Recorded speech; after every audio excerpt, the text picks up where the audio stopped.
зогссон хүний цухууц хөлнийх нь эрхээ уруутай л яриад байна л да. Тэгэхээр ер нь ямар асуудал болчих вэ гэдгийг бол үнэхээр бид нар маш сайн тунгааж бодох ёстой гэж бодож байна те.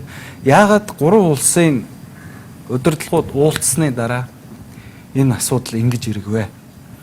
Манай улсын хувь тавилан хаашаага эргэчих вэ гэдэг бол Монгол хүн болгон санаа зовох ёстой болчлоо гэж би бодож байна.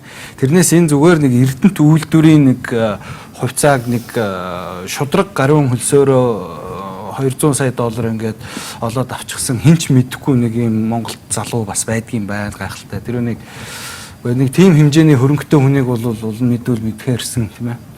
Тэгэхээр нэг юм жоохон хоорондоо ямар ч нэг юм нийцгүй, эвсэлгүй юм юмнууд ингээд яваад байгаа учраас цаана ингээд нэг эвэр туурын тэмтрэгдээд байна л да энэ хөшгөний цаатах юм те. Тэгэхээр юу болчих вэ гэдэг дээр бол бид нар бүгдээрээ анхаарлаа тавих, санаа зовох ёстой гэж бодож байна. Та 49%-ийг хийн эзэмших ёстой гэж бодож байна. Иргэнэ. Угаасаа энэ 49% гэдэг юм бол байх ёсгүй маа улсад. Улс бол юмыг зохицуулах ёстой болохоос биш өөрөө хувийн аж ахуйнуудтайгаа өрсөлдөөд ийм хувь эзэмшээд захирлын томилоод ингэж явдаг нь бол хамгийн бүдүүлэг арга юм аа. Алтан гэрэл болж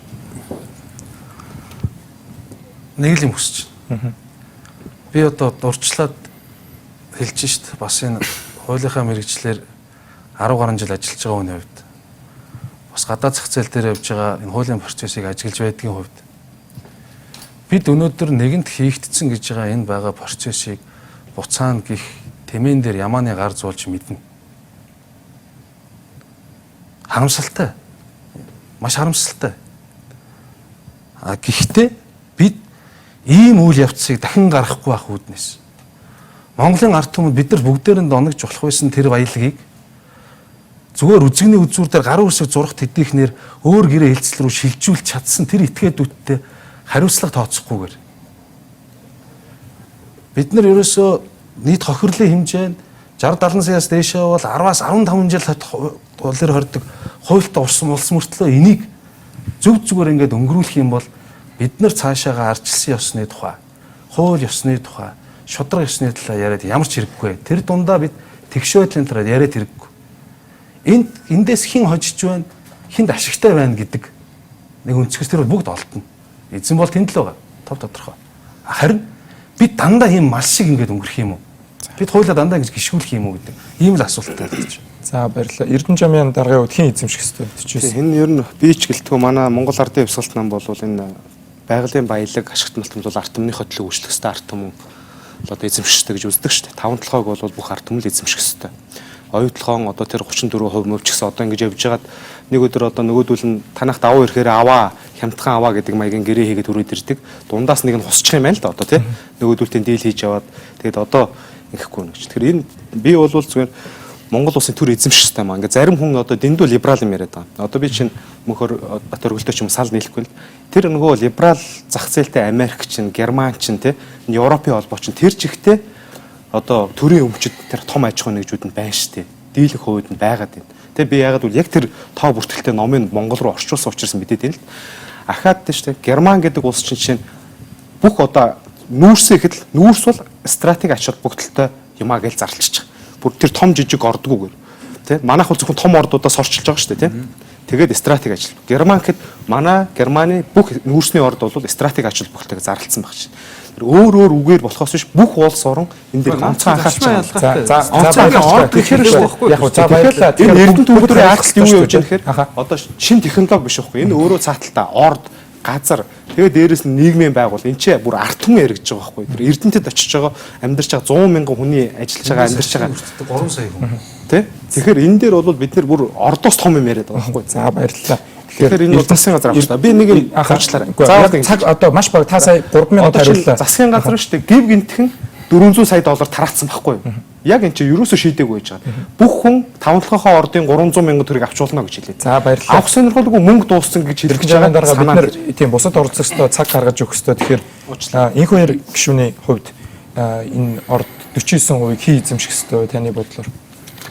За Монгол Ардын нам саяны сонгуульд өнгөрсөн хугацаанд Монгол банкнаас хэрэгжүүлсэн үн тогтворжуулах сангийн зарцуултыг Чингис Самура бондын зарцуултыг Энэ хугацаанд авсан энэ 20 гаруй тэрбум долларын зарцуулалтыг бүгдийг шалгаж ард түмэндээ тайлгна гэж сонгуульд амласан байна.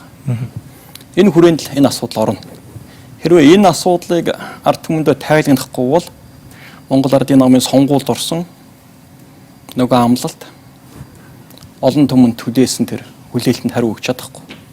Тэгэхээр энд мэдээлэл дутуу байна. Мэдээлэл их дутуу байна. Тэгэхээр орхон захирал бас өнөөдөр ирж бидэнд тэгээд талаар мэдээлэл өгсөнд баярлалаа. Энэ бол зөвхөн нэг талын мэдээлэл шүү дээ. Тэгээд хуулийн процесс яаж явах ёстой тэр журмаараа явагдах байх. Улсын хурал өөрийнхөө бүрэн эрхээ хэрэгжүүлж эхлэх байх. Тэгээд асуудал онцгой гарах байх. Орхон захирлын хувьд 49%-ийг та хэн эзэмших ёстой гэж бодож бүгд адилхан хариулж байгаа. Одоо бол миний хувийн санал тийм ээ. Ямар ч үсэн Эрдэнэтийн 51%-ийг Монгол улсын төр эзэмшиж байгаа, эзэмшиж байсан, эзэмшигч болно энэ хэвээрээ баг. Тэрийг олон нийтэд тараах уу те оюу толгоон 34%-тай адилхан, 5 толгоон хувьцаатай адилхан тэрийг олон нийтэд тараах уу, хувьцаат болох уу, ховчлох уу энэ бол Монгол улсын засгийн газрын одоо бүрэн эрхээ. За Эрдэнэтийн 49% бол анх үүсгэн байгуулагдсан цагаас хойш Оросын холбооны улсын өмч байсан. За сүүлд бол Ростех гэдэг компани руу төрийн өмчт компани руу шилжүүлсэн. За энийг бид нар өнөөдөр ямар ч байсан Монгол улстай авчрахын хилцэл дээр зөвлөгөө өглөө. Би түрүү хэлсэн бардам байгаа, бахархалтай байгаа, баяртай байгаа гэж. Тэгэхээр зэрэг энэ бол өнөөдөр Эрдэнэт Монголоос цэмэд түрүүний одоо манай оролцож байгаа бүх гишүүдийн дахин ач холбогдол өгöd байгаа энэ том хоёр аж ахуй нэгж Монгол улсын эдийн засгийн хувьд заян чухал энэ хоёр аж ахуй нэгж бол 100% Монгол улсын үндэсний компаниуд боллоо. За эцэст нь хэлэхэд бол энэ бол зөвхөн компани хувьцаа хөрөнгө одоо олон нийтийн нийгмийн асуудал төдийгүй энэ бол одоо 90 оноос хойш Монгол улсын одоо өөрийн эдийн засаг, өөрийн улс орон, өөрийн бодлогоо өөрсдөө хэрэгжүүлж ирдэг болсноос хойш гаргасан бас маш том амжилт юм шүү. Олон удаагийн оролдлого хийжсэн түрүүн бас сэтгүүлээр харуулж байна тийм ээ. Олон жилийн удаа яригдчихсэн асуудал эцсийн дүндээ бол биелэлээ боллоо. За энэ хууль зүйн асуудал, бусад тэрийн асуудал нь бол яаж шийдэгдэх нь энэ дүрм журмаараа ямар байсан гэдгийг нь бол мэдээж шалгах ёстой байгууллагууд нь шалгах баг. Зүгээр хууль зүйн хувьд, санхүүгийн хувьд энэ дээр бол олон улсын мөнгө угаалт, терроризм, за Оросын холбооны улсын санкц, за дотоодын болон гадаадын хууль тогтоомж, олон улсын гэрээ бүх талаараа бол энэ хилцлийг бол шалгаж үзэж харж одоо perfect гэж ярьдаг англиар тийм ээ.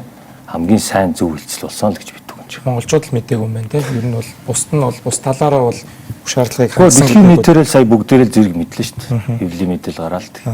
За тэгэхээр бид Facebook дээрээ таны бодлоор Эрдэнэт үйлдвэр болон Монгол Рос Цемент Монголын төрийн өмчт компаниудыг Монголын ЗИС корпорац худалдаж авах нь зөв үү гэсэн асуултанд нэвтрүүлэг дуусгаад 1300 хүн мэдээлэлгүй байна гэсэн байна. Тэгэхээр жаргал сайхан эдийн засгийн хэлж байгаагаар бол төрийн өмч бол нийтийн өмч байдаг. За нийтийн өмчийг худалдан борлуулахдаа энийг авахаас татгалзахдаа Монгол Улсын засгийн газар бол иргэдээ мэдээлэл өгөөгүй байна гэдэг энгийн дүгнэлтийг бол хийж болохоор байна. За энэ 8-аас цаад эзэн хэн хожиж байгаа вэ гэдгийг бол Монгол телевизийн редакц, за монголчууд, эрдэмтчүүд, за энэ Монгол Улсын ирээдүйн санаа зов өндөг бүх иргэд маань мэдээж хэрэг энэ мэдээллийг бас хайна бах, энэ мэдээлэл ил болно бах. За Монгол Улсын хууль дүрмтэй нийцсэн үү? За энийг их хурлаар шийдэх ёстой юу гэдэг дээр Монгол Ардын нам сонгуулийн өмнө өгчсэн амлалтаа биелүүлнэ бах гэдэг хүлээлт бас сонгогчдод байгаа бахаа гэж бодож байна. За өнөөдөр хүрэлцэн ирсэн та бүхэнд маш их баярлалаа. Тэр тусмаа гэрээн дээр оролцсон, гэрээний талаар илүү дэлгэрэнгүй мэдээллийг бидэнд өгсөн орхон захирал илүү их талархал илэрхийлж байна. Нүүл шийдэл нэвтрүүлэг даваа гарагийн үж 7:30-аас үзэгч та бүхэнд хүрч явах болно.